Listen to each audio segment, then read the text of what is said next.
Introduce Dr. Miriam McDonell, who's the Executive Director of Universal Healthcare Health Plan Governance Board. Mimi received her medical degrees from University of California, Irvine, and OBGYN residency at OHSU. Um, and she has served as a public health officer for Wasco, Sherman, and Gilliam counties for 10 years and got through the COVID pandemic response. And has served as medical director for Medicaid and Medicare's regional health plan. She has a master's degree in population health systems management. She is happy to continue her work of ensuring equitable access to health care for all in our state and the nation. Mimi. All right. Thank you so much, Mike, for the introduction, and good morning, everyone. I think it's still morning for most people here. As Mike said, I am Miriam McDonell. Use she, her pronouns, actually go by Mimi. And yes, I have been the executive director of the Universal Health Plan Governance Board in Oregon since April of this year. What I would like to do is share a little bit about how the Universal Health Plan Governance Board is structured, how it came into being. I have some details, but my initial slide deck is pretty basic, and I would be delighted to have questions from people because I think that a lot of this information is probably known to you. There'll be a little bit of preaching to the choir, sorry, because it's a bit of a standard deck. But at any moment, please stop me because I'm just really, I told my goal, yes, I would love to share what's going on, but I absolutely would also like to hear from people, hear ideas, hear what's happening in other states. So it's very much my pleasure to be here. So I'm going to share my screen. Let's get started here. Okay, this is the preaching to the choir part, so apologies. Healthcare in Oregon, like in all of the states in the United States, inefficient and expensive, complex and inequitable. In Oregon, and I will say that I actually live in the Dalles, Oregon, which is considered rural Oregon. There are 15,000 people in my town. And in rural Oregon, some of the healthcare problems are even more pronounced than in the urban areas of Oregon. Obviously, everyone on this call knows healthcare costs outpace wages. Now, Oregon, we are fortunate in that we have had a very successful to date Medicaid expansion. So only approximately 3% of people in Oregon are uninsured. The precise number of people who are underinsured, however, is not really clear because, of course, starting in this year, that number of underinsured, those folks facing really high deductibles, is growing up. So, in addition, Oregon does have a healthcare workforce crisis. Oregon has very limited physicians, nurses, practitioners, and frontline staff to meet our demand. So Oregon, happily though, was the first state in the union to actually have a constitutional amendment. This was passed in 2022 to ensure that every resident of Oregon has access to cost-effective, clinically appropriate and affordable healthcare as a fundamental right, and which sort of squeaked by, which it did, which is fantastic. The Constitution was amended. I, again, worked in public health for 10 years, and there are sometimes, and I don't want this to be pejorative, but sometimes there are unfunded mandates, and you could potentially consider this as one of them. So certainly is a goal of the state of Oregon and the people of Oregon. But at this point, funding is still a little bit lacking. All right, I'm going to talk specifically about, oh, thank you. Let me see if I can get rid of that. Oops, excuse me, let me go back one. About the Health Plan Governance Board, how it was created. So in 2023, there was a Senate bill, which then became an Oregon revised statute to develop this governance board. The board has 9 volunteer members made up of healthcare professionals, public engagement representatives. There are 3 full-time staff, of which I am one of them. I'm the executive director. I'm joined by a fantastic senior policy advisor and amazing executive assistant. The stated goal of this board is to develop a plan in which it is worked out how to administer and finance options for single-payer universal health plan, provide care for all people who are living in Oregon. Now we have a due date of a report, unlike our colleagues in Washington who sort of don't have a due date, but we have a due date of the report, which is actually this year. The report is due to the legislature by September of 2026. Now, what of course is clear that a report is one thing, but it will continue to be a living document just as healthcare is changing rapidly. We also know that although a report, we certainly can give the best opinion at a point in time, we know that that will change. All right, our board came up with a mission statement, strong, workable plan so everyone in Oregon can get the high quality, equitable healthcare they deserve. So some of the components of the plan has to be simpler, more affordable, more sustainable, and creating a healthier, more stable future for our state. I realize there's a lack of a word. I think it's cutting healthcare costs. So I'm going to fix that slide in the future. I just looked at it a little bit more closely. We'll work on that. All right. How was it set up? There was a different executive director before I came on, and the way the board is structured, there is, again, a central board. These are people who are appointed by the governor, and they are the decision makers for what the final product is. However, they're supported very heavily by tremendous committees. There is a finance and revenue committee, plan design and expenditure committee, communications and community engagement, and an operations committee. All of those have been very busy in the past year working towards this plan. The committees are made up of a few board members, but then a lot of members of the public who've been incredibly generous with their time and their expertise. There's also a transition committee that is tasked with developing exactly that transition plan. How do we get from point A to point B? That committee is getting started up in March. All right. The legislation that was created did specify some of the outreach that should happen by this governance board prior to the current iteration, the Universal Health Fund Governance Board. And I suspect that people may have heard this. There was something that was called the Joint Task Force, which created a tremendous report on which this board has used as a base and a structure. That Joint Task Force did a tremendous amount of outreach to the people of Oregon and got a ton of feedback. This iteration, so this Universal Health Fund Governance Board, is doing a little bit more of targeted outreach. So, and that will actually be coming up in the next couple of months with these very specific groups that you see here. Now, you'll also notice that feedback, healthcare consumers, well, that pretty much is everyone in the state. So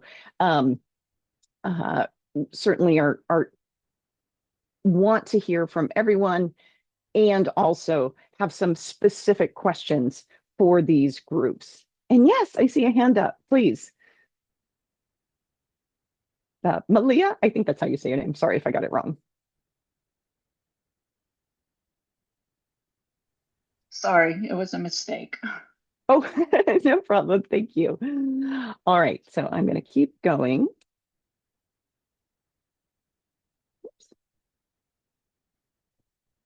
There we go. All right, so the foundational work, as I mentioned, it really is built on that Joint Task Force recommendations. The board came up with overarching principles, which I suspect are very similar to the overarching principles of this group: equity, to maximize health, to fairly distribute medical resources, minimize financial hardship for individuals and families, and a community sense of ownership. And then I already mentioned the committees that we have put together. All right, this is when it starts getting more fun, because this is in the, wow, this would be great. And I really hope that this is what we can create. So this is the, really the work of the committees. And again, building on the Joint Task Force. Eligibility. So number one, who can qualify? All people who live in Oregon qualify for the plan, which that seems to be relatively simplistic. Of course, there are a lot of details like, well, Oregon, just spoiler alert, Oregon does not have a sales tax, but we do have a robust personal income tax, I will say. So we have many people who actually work in Oregon but live outside of the state. So one of the decisions was that the people who are eligible, it actually is for the people who are residing in Oregon. So things are going to get a little bit more detailed. Again, another huge component is that healthcare is coverage is for everyone. It is not tied to anyone's employment benefits. The initial recommendation or the is that the plan benefits would be based on essentially what would be a state plan, so a state employee benefit plan, which is usually for most places a very good benefit plan. So for the most part, most state plans, and I will say the one in Oregon, in addition to so what I would call kind of routine healthcare, also has things like vision and dental. The other thing is that the benefits, that is one of the things was brought up, is that Oregon's behavioral health system, like many in other states, is definitely struggling. So there is a very specific call out to have enhanced behavioral health benefits in this plan. Another thing that I think is distinct is that there will be, although it is in a sense a statewide managed care plan, there are no networks. All of the individuals who are covered by the plan are eligible to see any authorized provider, which actually takes away a lot of the complexity when one thinks about it. And then administration, and I think this is a point, and I'd be very interested to hear from other states, that is maybe of interest more to the sort of to the public, is that the plan would be run by an independent nonprofit public corporation. In other words, actually not the state. So this independent nonprofit public corporation, which of course would have itself a board and other things, but that would be the entity that would administer the plan. So as I mentioned, I'd be very interested to hear what other states have in their plans. Other things, high quality. I worked a lot. I don't know how many of you have worked in healthcare. Sometimes people hear the word quality and then they start zoning out and they think, metrics, and it's terrible and there's so much paperwork. And I definitely hear that. And I also believe strongly that quality work, which is another way of saying accountability, is crucial to have a well-functioning healthcare system and delivery system. However, it is not functioning well as it is, and it's going to be very, very important to develop an administrative plan that has streamlined and efficient quality policies and strategies. You really have to start that quality, starting with the healthcare goals of the state. Affordability, minimal or no cost sharing. This is still a tiny bit up for debate, would be required at the point of care. At this juncture, certainly there is no intention for there to be any deductibles, any co-insurance, any copay at any point other than, and this is, I want to say this is all very preliminary. So there's a discussion, is there a potential, because of cost savings, that there might be a copay, say, at the level of a pharmacy for some people? Now, again, this is all for a discussion, but for the vast majority of it, no cost sharing, and especially, and I think this is a really important point, no cost sharing is a tremendous benefit to providers, in that a large portion of their administrative burden has to do with actually collecting fees from collecting those out-of-pocket payments. And so taking away that will significantly decrease the administrative burden on healthcare providers. Moving on, patient-centered. Now, in some, I'm laughing because I'm thinking of Mike right now about our alternative payment models, or value-based payments sometimes have a very pejorative meaning in some circles. And what I would say is that the Universal Health Fund, and we've discussed this a lot, would use alternative payment models that are efficient, that are evidence-based and have been effective in improving the health of people. So primarily we think about that around primary care. And again, really the devil being in the details, it matters very much what that looks like.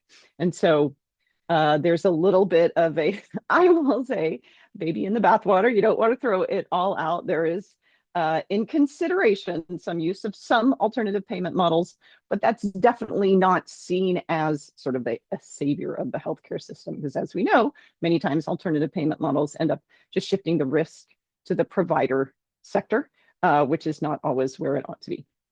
And then lastly, I already mentioned this additional funding for behavioral health services. Talked about this a little bit. I know.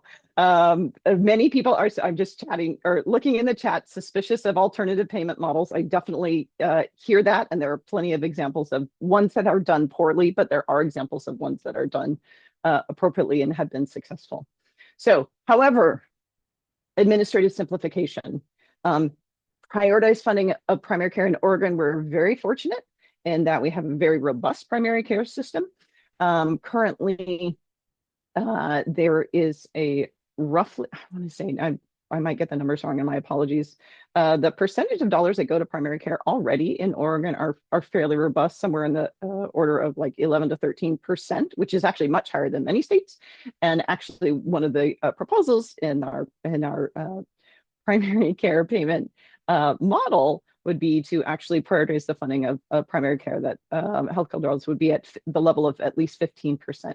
So really one of the main focus of this for multiple reasons is prioritization of primary care. And that also includes, I would say, sort of the behavioral health kind of primary care models as well. Now, this is also the potential for global budgeting. Again, there's pros and cons about that for acute care hospitals. There's a lot of discussion around that. So that's also, this is sort of what I would say one of the potential tools in the toolbox. I think another one that would be hard to argue with, that it would be great to get prescription drug prices down. So this is sort of a very big bucket, improved coordination for prescription drug purchasing to reduce pharmacy costs. Okay, so now for this next part, I am going to ask everyone to be cognizant of what I'm sharing. You will notice there's an exclamation point. This is the revenue proposal to date. It is not final, but I really wanted to share some of the ideas, and I'll go into a little bit of the details of. We have a just tremendous finance and revenue committee. Some of the plans they come up. I'll put in some of the premises of the revenue proposal, one of which, and this is probably the most important one, is that currently within the healthcare system in Oregon, there is enough money that is being spent to enable healthcare to be delivered to all of the people living in Oregon with actually an improved level of benefit. So in other words, it does not necessarily mean that an entirely new tranche of money needs to come in. What it does mean is there does need to be a redistribution. And I'm thinking that, I think Charlie's on the call, Charlie Swanson, so I'm going to always ask him to chime in at some point. But really a redistribution. So what the main redistribution that we think of has to do with employers. As we know, employers do carry a lot of coverage of healthcare. And if there were to be a universal health fund, how would that work? How would those dollars get transmitted? If it just went away, if employers never needed to pay anything anymore for people's healthcare, maybe they would just give all that money back to their employees, but then the money would be taxed. So that may not be the most efficient way. So having said all of that, again, this is very basic. But what our revenue committee has come up with to kind of shift the funding from the employers so that they will still be contributing. Employers will not be contributing more. And in fact, in the plan, they may end up contributing a little bit less. But how does that get shifted? And again, if individuals are not paying premiums, how will this be covered? The other big caveat, and this is a very, very, very big caveat, is that magically all of the federal funding that is happening now will continue. So we'll talk about waivers maybe later, or maybe we won't talk about them at all. But in this model, we are incredibly successful and we've gotten all the Medicaid and Medicare dollars that we had hoped for.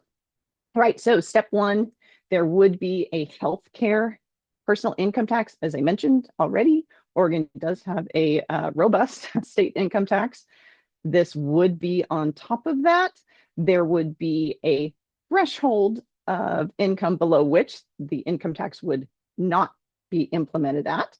And the exact number hasn't been decided upon. There's a lot of other things that go into that healthcare personal income tax, but that's just kind of one of the basic building blocks. The other and the other big basic building block is this employer payroll tax.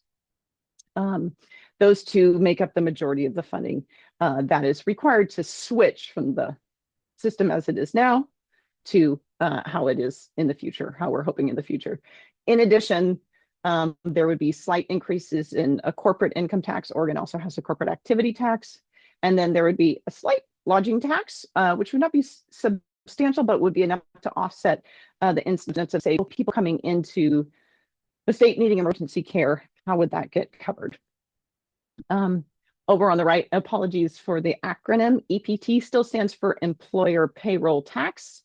What this group is also proposing is that, yes, there is an employer payroll tax, and yes, people have to pay more personal income tax. However, for people whose employers are paying that payroll tax, they would receive a tax credit of approximately 50% that the payroll tax that their employer paid. And the rationale behind this is that it would reduce the burden on those wage earners, because as people would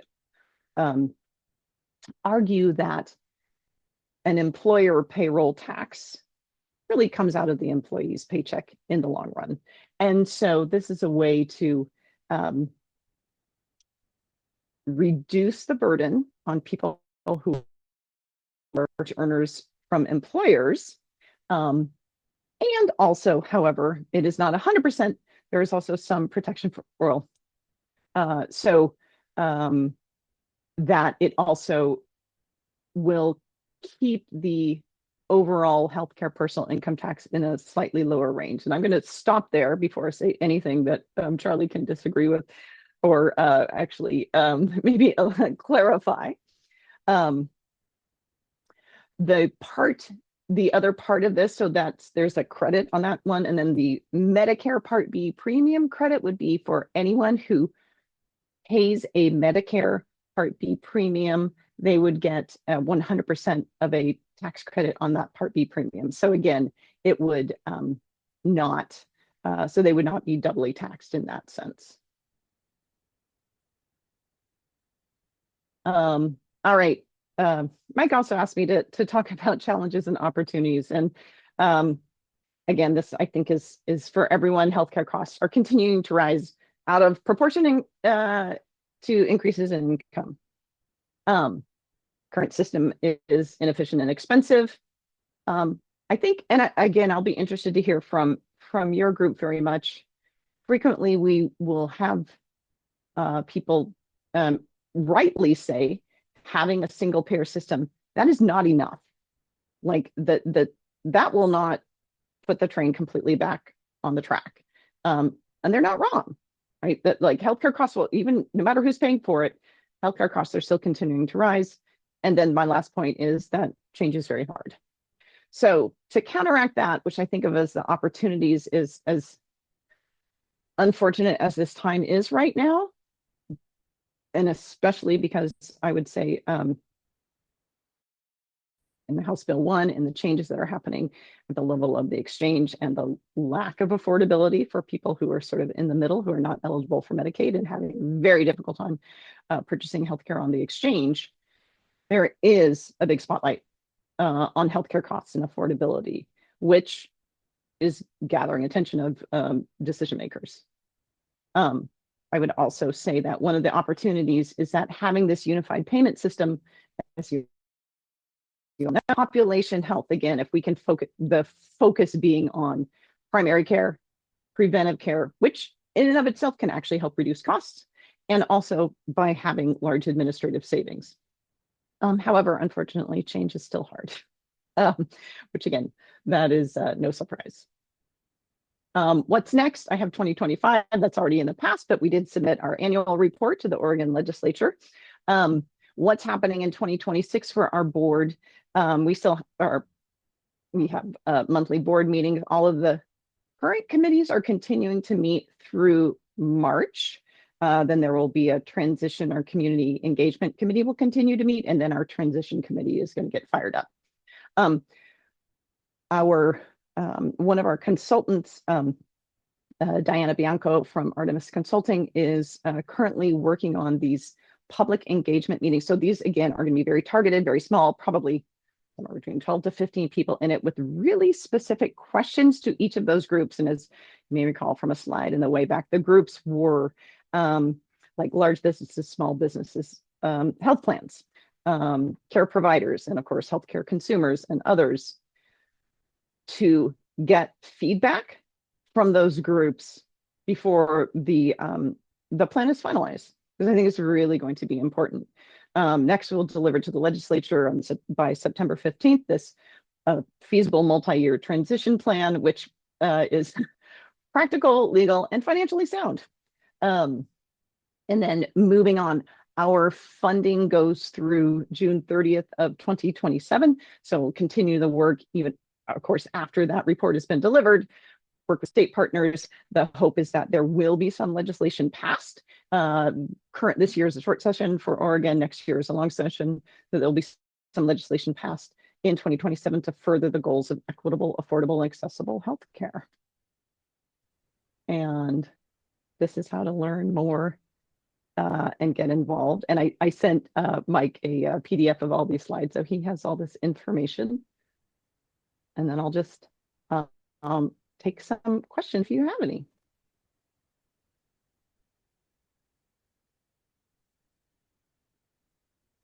Thank you so much, Mimi. That was excellent. That was really great. Appreciate that. We do have hands up. I also encourage folks to drop notes into the chat. There are a number of very good information sharing chat notes. So be sure to save the chat for people to track on what's happening with regard to a number of efforts here to stop the the deprivatization campaign on Medicaid, and information about the master plan. We talked about David Sirota at the very beginning, let's just call on folks. Please keep your comments, questions very, very brief, so we can get through a number of comments and questions. So we'll bring up Tom Sinsick first, then Sam Metz, then Henk Gorhuis, and yeah, so, Tom. Sorry for coming late. Thank you so much for being here. Really appreciate this opportunity. I think a quick comment, which is the first principle, as you may know, in ORS 751 is to improve the health of individuals, families, and communities. So I think going back to the issue and the comment come about businesses are about individuals, corporations are not people. So I think that consideration of that comment that came up at the last governance board meeting is really important. The other specific question is, why do you think the board continues to think that they have to sell this and give a delivery like something that the people will pass? Because that's not the board's role. It's not assigned to do that. That's a role for advocates. Could you continue to speak on why the board continues to think they've got to present something that's going to sell to the people? Because we can fix that through our advocacy efforts. Thank you very much. Thank you, Tom. Mimi?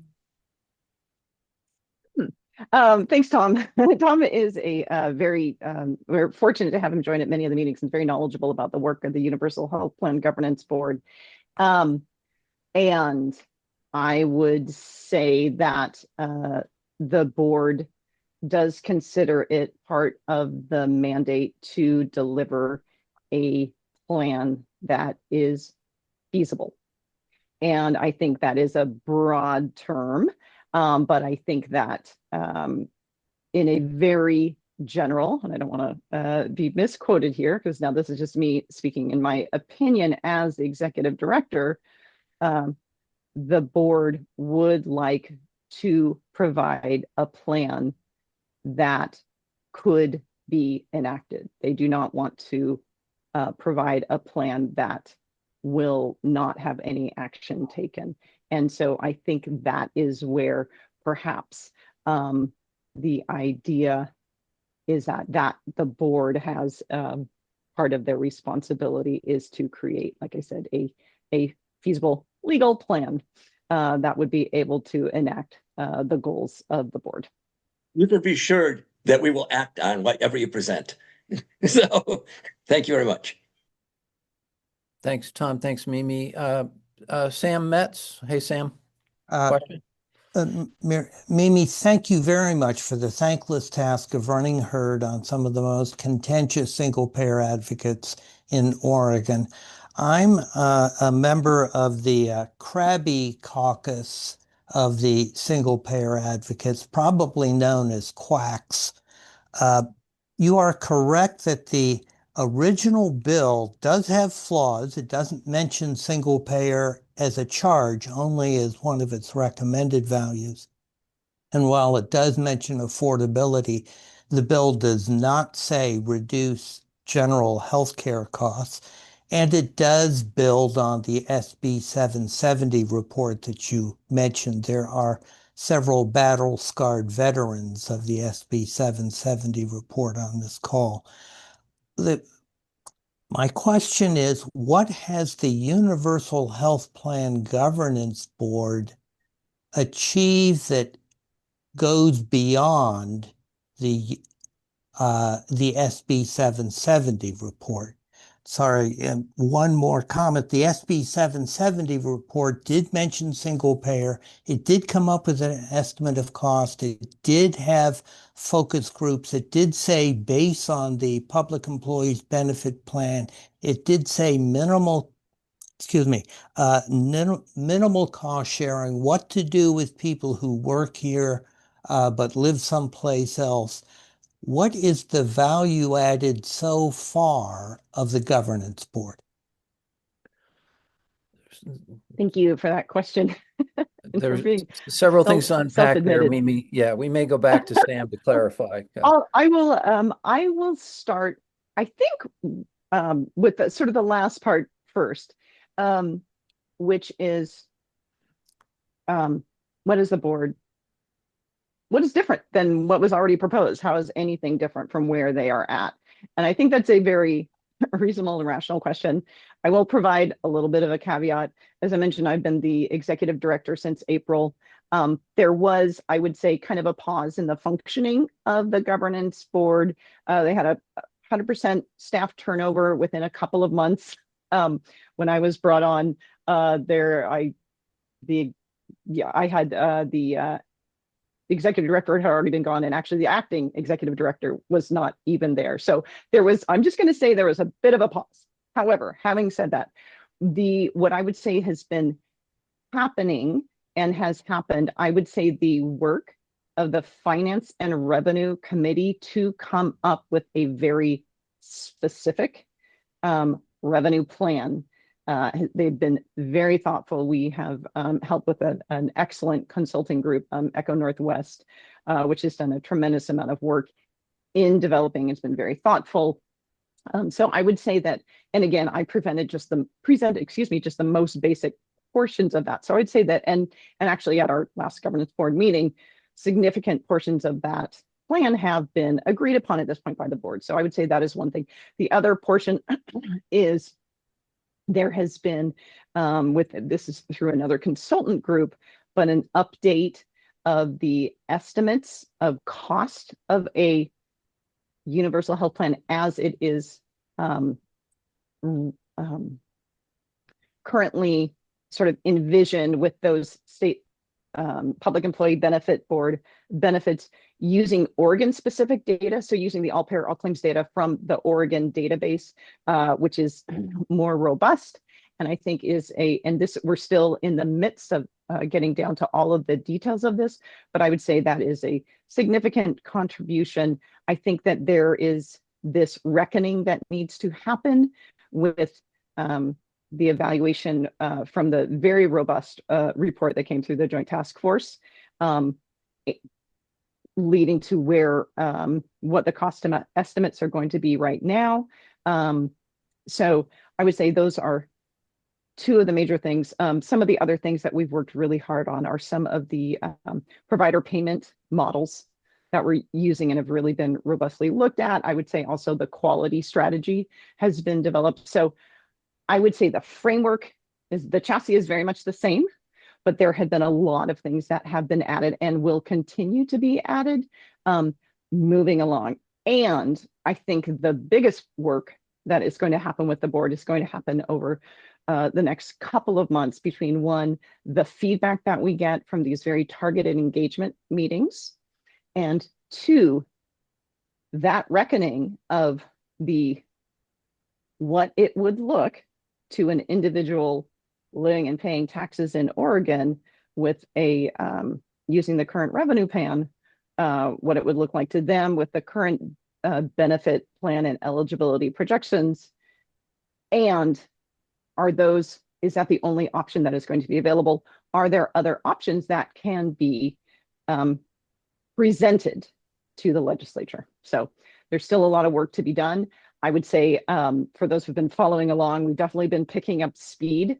I'm sorry, I'm naturally a fast talker, and I frequently have to be told to slow down, but I would say those are some of the main things. So I hope that's helpful. I realize probably didn't get to all of your question, but.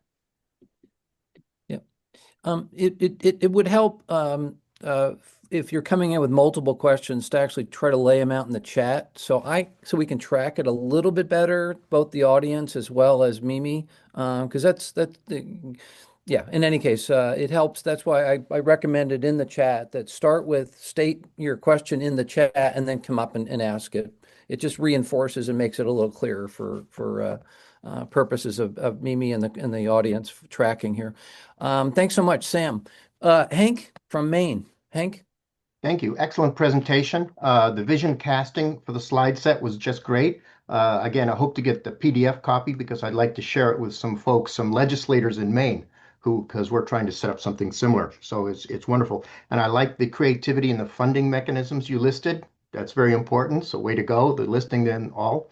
But I have one concern, or one question with two parts. One is, who do you vision being the unified payer or the one payer in your unified payment system? Will it be a state bureaucracy with a 5% overhead, or will it be a contracted private entity with a 15 to 20% overhead and because I think you understand the different rationales behind that.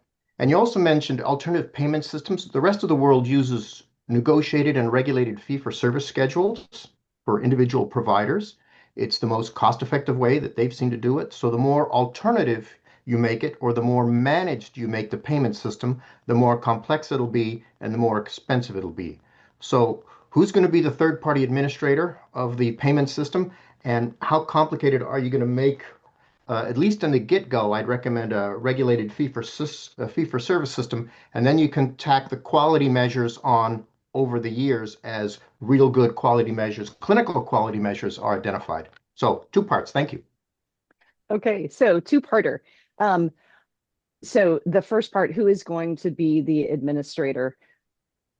Ultimately, the plan would be that there is a universal health plan entity, this public not-for-profit corporation with a board that has oversight. Ideally, ultimately, they would be running the show. And so there would, however, if you can envision getting from where we are now to getting to there, and all of the health plans that are currently working within a system and flipping a switch, turning on a system like that, like, oh, here currently there are thousands of people employed by other organizations doing this work, and now today we would need to like hire all those people if they were all to work for this plan. So I would say it is going to be a stepwise progression. I don't think it would be hard to think of a way to get around that. and I have to admit, I've been fascinated by some of the recent discussions around AI. Not that AI is going to fix everything, but I do believe that there will be a huge improvement available through the use of AI, and this, along with the simplification, tremendous simplification for providers' offices and billing and hospitals and the whole the system that will enable those efficiencies. I definitely, it's so funny for me. So the thing that I will say about alternative payment models, and I definitely get the temperature of this audience, is that Oregon has had tremendous success with something that's called PCPCH, or the primary care centered patient home. And in fact, there's been a large, which is an alternative payment model, because fee for service doesn't fix everything, and especially in some instances around primary care. So there's a great paper, and I will send the link to Mike, which is a study which showed the tremendous financial savings using the PCPCH model. Now, is it perfect? Of course not. Are there things that could be improved? Yes, but there are services that are very difficult, if not impossible, through the current system to bill in a fee-for-service model. And I don't want to get into a fisticuffs with anyone here about this, but I just say I would encourage everyone to keep an open mind that not all alternative payment models are inherently bad. So I'm just going to say that. So that was, did I answer both questions? I think I did, but now Yes, I definitely got to the first one. Okay. All right. Thanks so much, Hank. Mimi, just to track on time, can you go past the top of the hour if necessary? Yeah, Or do you I can need go to- for about 10 minutes more. Yeah. Okay, cool. Thanks so much. Let's see, Charlie, you're up next. I saw in the chat you asked something about public corporations is used here as a specific meaning in Oregon. Is that your question, Charlie? No, I actually have a comment and maybe a somewhat of an answer. So Yay. going Thanks, back Charlie. to hi, Mimi. Going back to Sam Metz's question, Mimi essentially answered part of what I was going to say in that the biggest, to me, so far, the biggest difference between what the governance board has done and what the task force did is in the revenue structure, the tax structure that we're proposing. It is very different and very much more thought has gone into it than what the task force did. And the task force actually did not present any particular revenue model because they couldn't agree that it was a reasonable revenue model. So I would say that's the biggest difference. Going to Hank's question about third-party administrators, both Connecticut and the U.S. Medicare system use third-party administrators, and and they use them very efficiently. And the reason they do so is because they do not have them bear risk. They just pay them for what they do. And when you just pay them for what they do and they don't bear risk, the overhead goes way, way down. It becomes just, okay, it costs about the same as if the government system did it. And the comment I was going to make about public corporations is that it's the word public corporation as used here does not mean it is a publicly traded corporation. It is a very different thing in Oregon. It's a very specific meaning. The board of directors of an Oregon public corporation is appointed by the governor and approved by the Senate. And so that's the meaning of the word public corporation as used in this system. So I'll sort of stop there with just comments. Okay. Thank you, Charlie. So grateful. Okay. Mimi, you want to respond at all, or that speaks for itself? Nope, that speaks for itself. Okay. I'm going to turn to the chat. I know I see Tom's hand is up. I just want to catch people who haven't had a question so far. Michael Bacon from Maine asks, what interests are represented on the board? Yeah, just can you sort of give a rundown of the profile of the board? Sure, of the board, the people who are on the board. The governance I think board, that's yeah, what right. you're getting at. Yes. Yeah, Okay, think so I will start with our board chair, who is Helen Belanca, who is a primary care provider currently employed by Kaiser. Helen has also worked at FQHCs, has been tremendously involved in some magnificent public health efforts throughout Oregon, has a master's in public health. So Helen Belanca is one. Co-chair Vice Chair, Dr. Judy Richardson. I'll have to say Judy happens to be a good friend of mine. She lives here in the Dells too. Our daughters took dance together and got in fisticuffs together, so we're good buddies. Dr. Judy Richardson is also a primary care provider. She's currently employed at the Oregon Health and Sciences University. She has a master's in business administration and actually teaches in the graduate program there, and also does primary care as well. Sorry, I'm gonna end up not doing very well. What I will say is that other members of the board, we have people who are administrators in behavioral health. We have people, community organizers, disability advocates. I'm trying to think. We have academicians, Dr. Chun-Wei Chi, who works at Oregon State University and who helped develop the single payer system in Taiwan. I hope I'm getting this all right. Looking at Warren, who am I missing? Now I'm having a heart attack, thinking I might be missing some. We have someone who has Mary Lou Henrich, who has come up through, been a public health administrator for a long time, was very instrumental in some of the efforts within Oregon about changing some of the Medicaid delivery systems. We also have Michael Leahy, who is a healthcare, now retired, but healthcare administrator.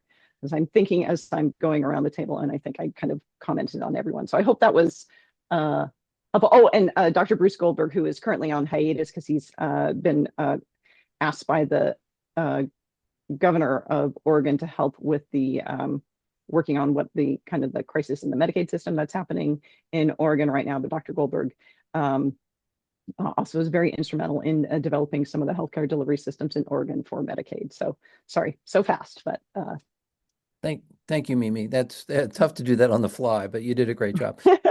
So Marcia Stedman from Washington State. I don't know, Marcia, if you're in the room, you have a couple questions here. Again, I want to get to the people who haven't asked questions so far. This is regarding how do you plan to engage with providers on their participation and reimbursement rates negotiating. That's one question she has. Hey, Beth. I just saw one of my friends pop in there. So engagement with providers, absolutely. This is a tricky one. And as Tom Sinzik actually pointed out, there was like this large public engagement that happened around the Joint Task Force. Currently, there is going to be more targeted, literally, engagement with specific groups of providers. We have multiple providers who are members of our, we have these other committees that are happening. So we have provider engagement there, but it's really going to be going out to provider groups, and that's going to take a lot of legwork. I anticipate a lot of this work will also be happening after the report is delivered, because again, I just want to emphasize, it is very much, yes, it is a solid report and it will be inked and it has a due date, but we all know that this is sort of a moving target.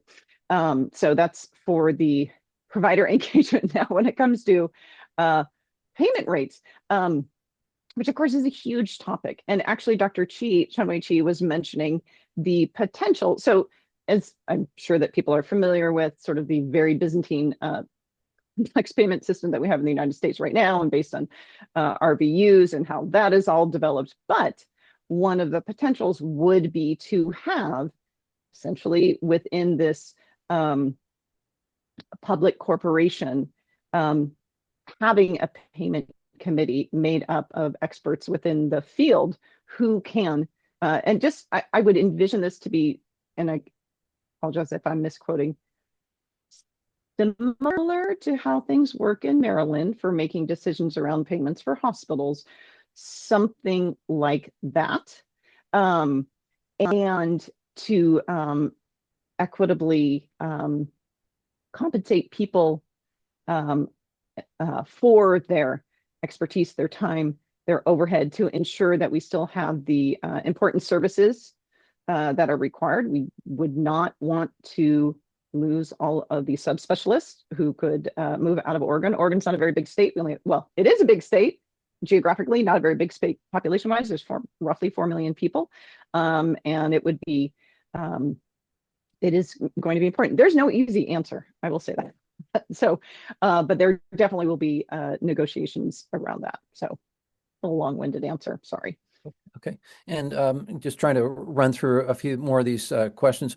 Aruna Butta asks, is PCH the same as medical home mode?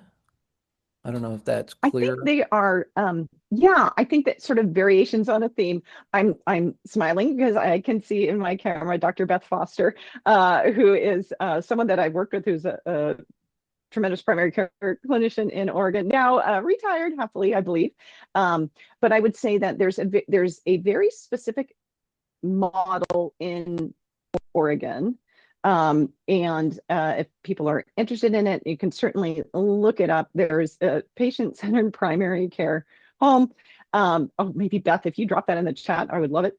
And so it has, so that is a specific thing, but yes, it is the same idea that people have a basically primary, thank you, patient-centered primary care home, PCPCH, and that within these essentially sort of delivery model, that again, it is not strictly fee for service.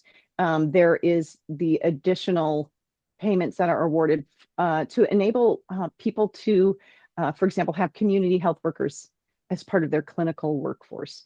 And so these community health workers at times go out to people's homes, or to enable the other things, triaging and nurse case management, all kinds of other things that for a subset of the population are crucial for keeping them healthy.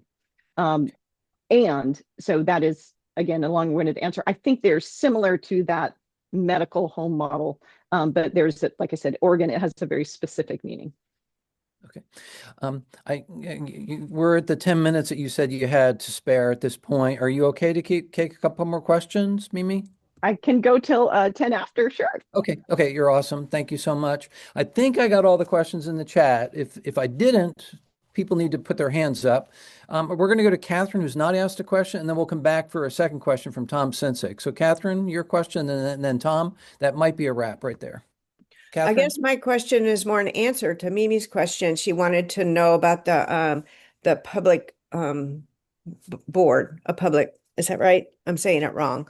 Putting the financing through a public board, a public corporation. And we actually added that language not as an option for our trust board within the language of Senate Bill 5233 and 1445, that the board can choose to do that, because it was y'all's idea and I loved it. So right, we Catherine's Catherine's from Washington State, just to make it clear. And I'd love to know if you have my focus now is trying to understand more about global hospital budgeting. If you have any resources, I would love to maybe know what you're using for that, to figure that out.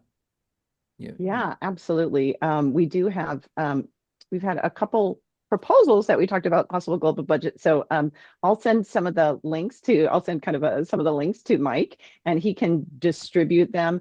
We also had the good fortune to talk to the tremendous people from Maryland. So I definitely would recommend reaching out to them. And thank you so much for that, Cameron. Yeah, Catherine. Yeah, thank you. Yeah, with Whole Washington is her major associate. Let's see, Tom Sensick. Tom, your second question. Yeah, thanks again for making yourself available. This is another thing that came up from the board thing. We're using the word efficiency and versus simple. I don't think the word efficiency is used in the statute. It may be part of the thing that the board adopted, but I think going back to the issue, speak to this issue of simple or less complex, because of what you heard at the board meeting about efficiency is not necessarily our goal, because sometimes efficiency means get through patients as quickly as you can, right? And so, can you speak to the idea of the terminology here that might be better used? So the question is? At the board, people push back on the word efficiency and suggested words like simple, and so how do we use language that doesn't go down that pathway of what is really efficiency? Okay, thank you.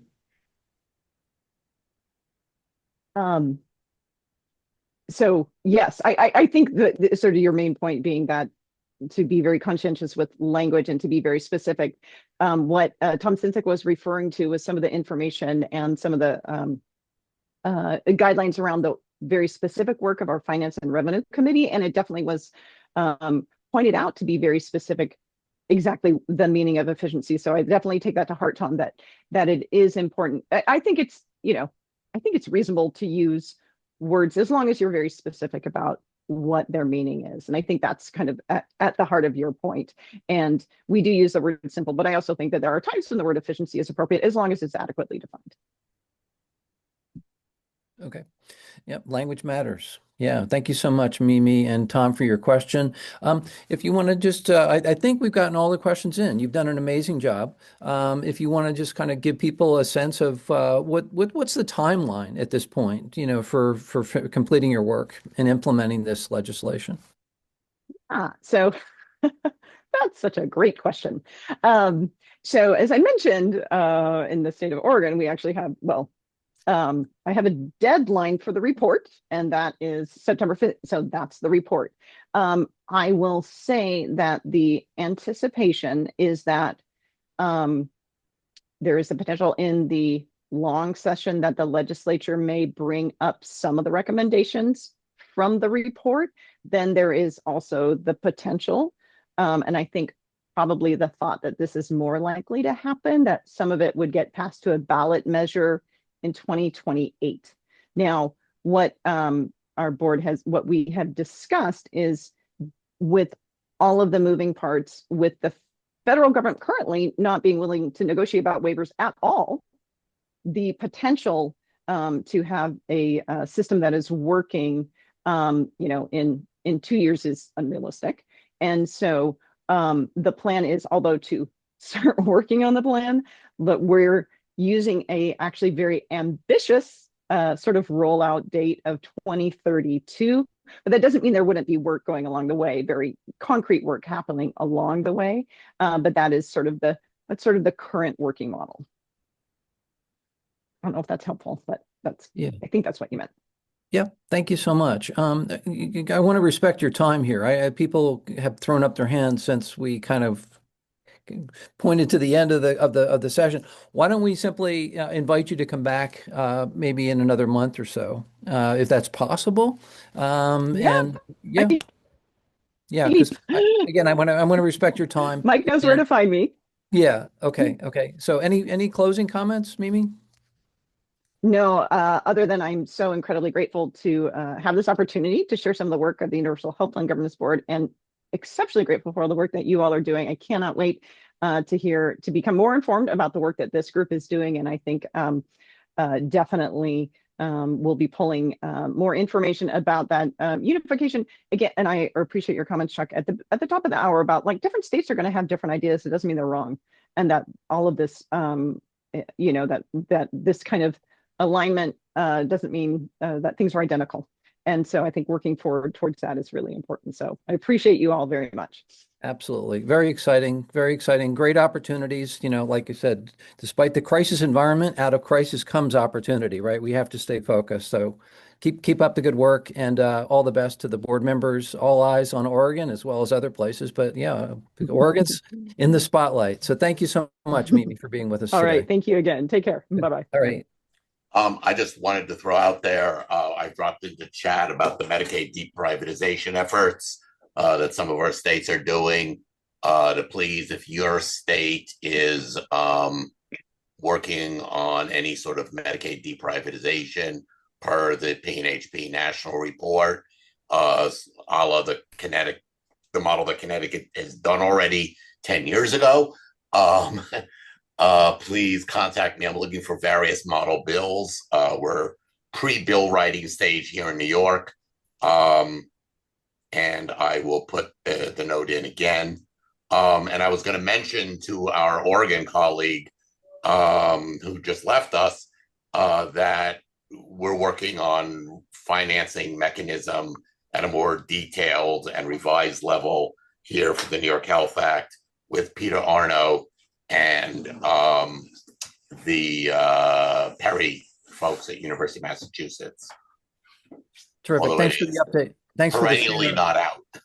Yeah. I know Susan Grossberg's with us from Mass Care, working on deprivatization as well as a ballot measure to push forward on single payer Medicare for all. Thank you so much, Steve and Susan, others who are doing excellent work out in the field. Mike, your hand is up still, and then Susan, you want to jump in? Yeah. Susan, Mike? Yeah, I wanted to elaborate on efficiency, and Dr. Chun-Wei Chi addressed this yesterday at the governance board meeting, and he said there are two aspects of efficiency. One is technical, and that is you're putting data together and you're seeing how well AI works. But there's also another efficiency, which is normative, which is not measurable, and it depends on accessing opinion from the public. So I wanted to show two slides, if I can find them, that demonstrate this. If I can show share screen. Share, here we go. Can you see this chart? A little bigger, Mike, if you can. Okay. That's better. So this is data showing in Oregon the quintiles that Warren George put together, pointing out that, well, behind this is that over 50% of the federal tax money and support, therefore, of public programs comes from the fifth quintile, the highest earners. And look how unfair that is. These people are paying all of this. But the question is, what is the pain of taxation that people bear? So, for example, an $85,000 tax for health insurance for health on this group might be less of a burden than a $4,000 tax on the second or third quintile. And so another way to express that is this. This is a graph of the pain of taxation, which is borne mainly by the people in the middle. So I hope that makes sense. This is kind of related to the idea of efficiency, normative being counting beans, or I mean, technical efficiency is counting beans, and normative efficiency is what do the people need and want, and how efficient are we at delivering that. That's my point. Okay. Thanks, Mike. Let's see. Looks like Charlie's got his hand up. Susan had to cut out, but I think she said that she's looking to identify, similar to Steve on the deprivatization of Medicaid, is looking to identify other states that are doing ballot initiatives. So I think her contact information's in the chat. Again, we'll save that and pass that around. Charlie, and then Catherine. So I got a quick question for Mike. If he could share the information about how that pain index is calculated. Okay. Is that Warren's document? Yeah. And I'm not sure he's going to claim this, but I'll ask his opinion on that. Warren's in the room. Warren, do you want to unmute, or do you want to just? That calculation was just taking all of the 6 ways that healthcare is paid for, which is premiums, the income taxes, federal and state that fund all of Medicaid and half of Medicare, and Medicare payroll taxes and premiums, and an amount for philanthropy. And then divided that by the income share. And that's not quite perfect. It actually probably underestimates the contribution of the higher ups, both because they're paying for private insurance. Isn't that the quintile? That's how you get the quintile distribution. I'm wondering about the pain index. How do you quantify that? Yes, but you take the amount that's paid, and then I'm just dividing by the income share. So, Okay. so in the case of Okay. Yeah, that's not quite how I would estimate pain, but yes, thanks. yeah, I'd be happy to get a different. I mean, to have a discussion on that if you've got a different. Mike was bugging me for something, and I gave him something. Okay. Let's see, Catherine and then Steve. One question I did want to get clarification on, I'm not sure we did, in terms of the rollout of the Oregon Universal Healthcare system. I mean, was she is 2029? Is that kind of in the ballpark? Or is that what we're talking about after a 28 ballot initiative? Is that clear to you folks in the room? No. It's kind of 2000. No. So, Yeah. the expectation is that the most optimistic is it could be on the ballot in 2028. And that would be almost for sure be the November ballot. So that means at the end of 2028, maybe it's approved, if voters approve it. Okay. After it's approved, there's going to be some time taken to implement it, and actually figure out what it really means. And the expectation by most of the people, I would say, on the governance board is that it wouldn't be done in 1 year. So that means it wouldn't be ready for 2030. And most likely, for other reasons, also related to contracting of the Medicaid, the privatized Medicaid organizations in Oregon, it would be more likely that it would be first implemented in 2032. So that's kind of where the numbers come from. Okay. All right. Thanks for that. Let's see, Catherine, then Steve, then Tom, brief comments. Well, I just wanted, that was my question about this graph too. I think that, and I love your work, Warren, but I think that we aren't taking in a complete understanding of what the pain, not necessarily of just our healthcare system, but what kind of pain people experience living in that first percentile there, of worrying about if you're going to lose your housing, if you have already lost your housing, if you're going to have food, if you're warm at night, if you can provide for your children and your family. I think the pain that people experience in that percentile or quintile or whatever is much greater than us who are in the middle or towards the middle and above, much more than we realize. Yeah. Pain is multi-layered. That's your point. Yep. Fair enough. Steve and then Tom. I just wanted, going beyond just the tax burden regarding paying for healthcare, I wanted, if anybody's not already familiar with the great work at the itep.org on the total tax burden, depending on where you live in the various states, and how regressive it is. A lot of red states claim that they're low tax, but what they really are is perhaps low progressive income tax and highly regressive living in that state taxes in other ways. Highly recommend ITEP. Yeah. And I've dropped it in the chat. Can you drop that link in the chat? I Steve? did twice. I have. Okay. All right. I wasn't seeing that. Thank you for that. Tom, you're muted. There you go. Yeah, thank you. Thank you for getting an opportunity for this. And I put something in the chat. This work, again, I emphasize with this group now that the passage of this thing and how this goes forward is not dependent on, it's assisted by the governance board. It's not dependent on the governance board and the committee. But I think it's more important by what the work of the committees and what they've done, Charlie and others, to the information that they've brought forward, regardless of what the governance board reports. My message has been anything that isn't in line, we fix in the legislation. And we have good connections to our legislators. They understand. And then, like any legislative process, this thing will go on. And just in terms of opportunities, it could be that the referral wouldn't even go until after the short session in 2028 in case there's any fixes.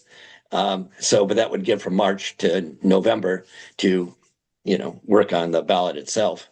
And so that's just some information that might be helpful for our thinking. But looking at the numbers, and we hope to get some clear different kinds of more concrete graphics so people can look at how much they've been paying based on the recommendations. This is going to be a bargain, and I'm going to call it a relatively easier sell than people have thought. Once people see, oh my God, I'm paying $20,000 a year and an $18,000 deductible versus I only have to pay $6,000 a year. Oh, we're thank you, Charlie, for the work of the Finance Committee and the proposals that are being made. There's a lot of flexibility and room for those percentages to still look good. Thank you. Okay. Mike, are you up? You're on Spotlight. Mike? Oh, no, but after Charlie, I want to address Tom's idea about making sure everybody understands what they're paying now. Go, I'll yield to Charlie. So I just want to put up a cautionary thing. Right now, in the Oregon Health Plan, the Universal Health Plan Governance Board in Oregon, we have an hired actuary, Milliman, who is providing estimates that are far higher for the cost of the Universal Health Plan than what anybody else would probably believe they should be. I mean, they're like 10% higher than status quo costs. So they're saying it's going to cost 10% more to put this in place than what it is in the status quo.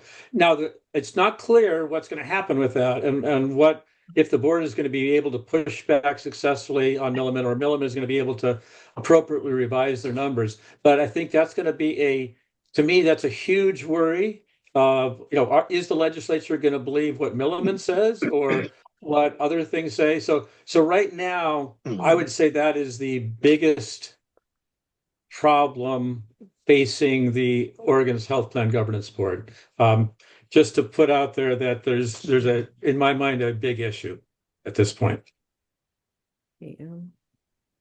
Mike, and I'd like to just get comments. We didn't really talk about it or reference it today, but the Sabuca legislation and how that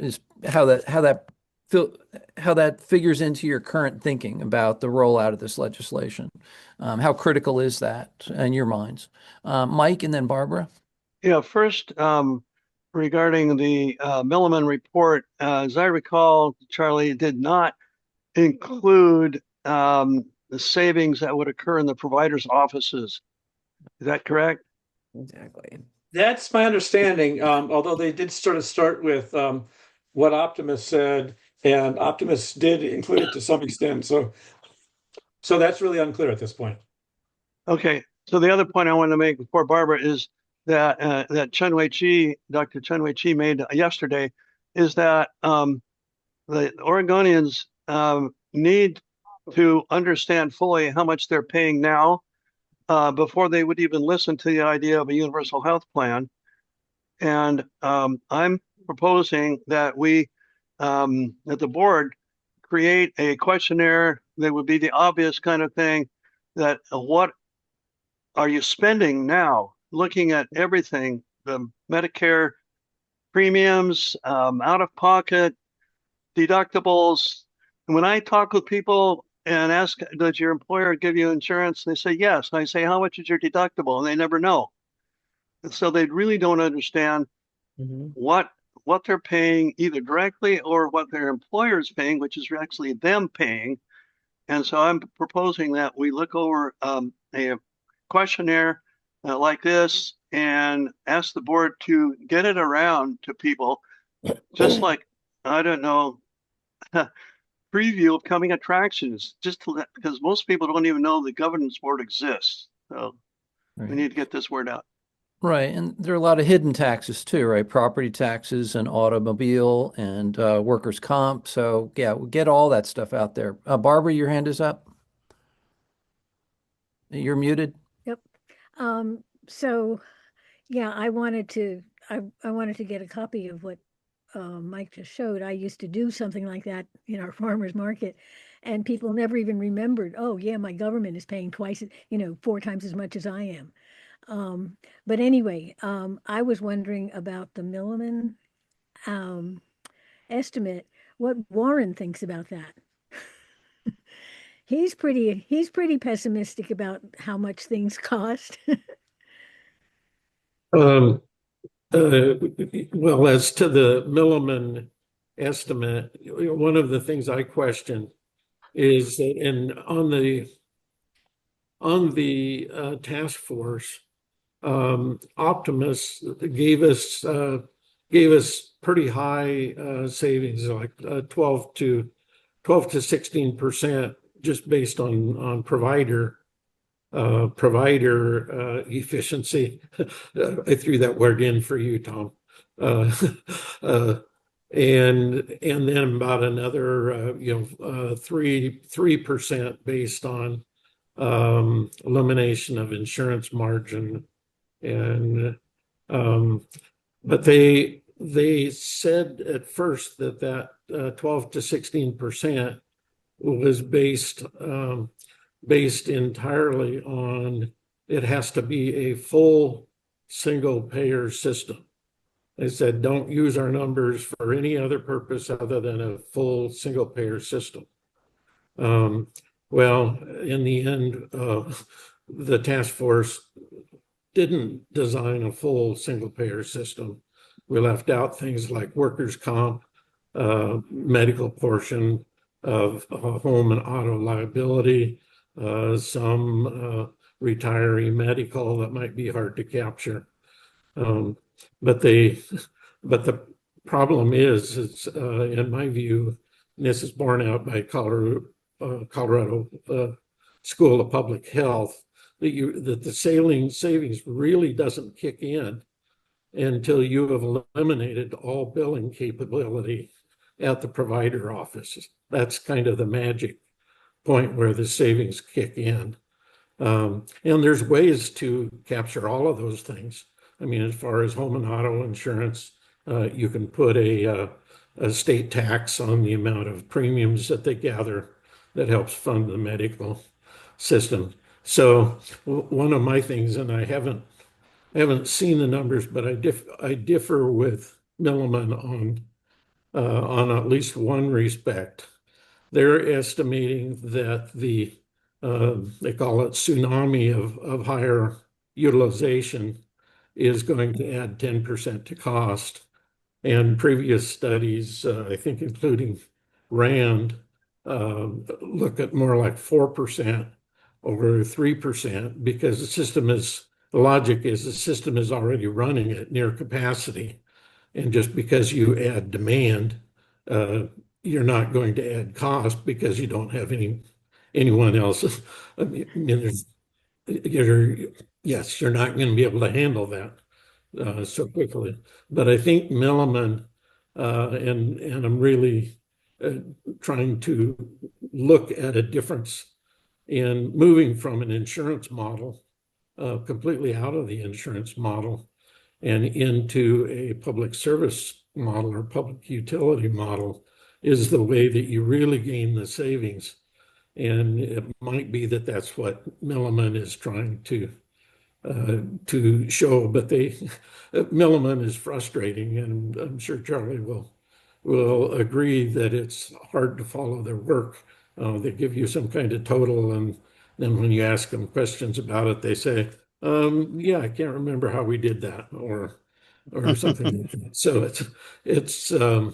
it's frustrating. I think there'll hopefully be some movement, but I really, to kind of make my point, if you have, let's say, pick any number, 3/4 of the people, and you've managed to get them onto a no payment basis, where basically it's more like a fire department model.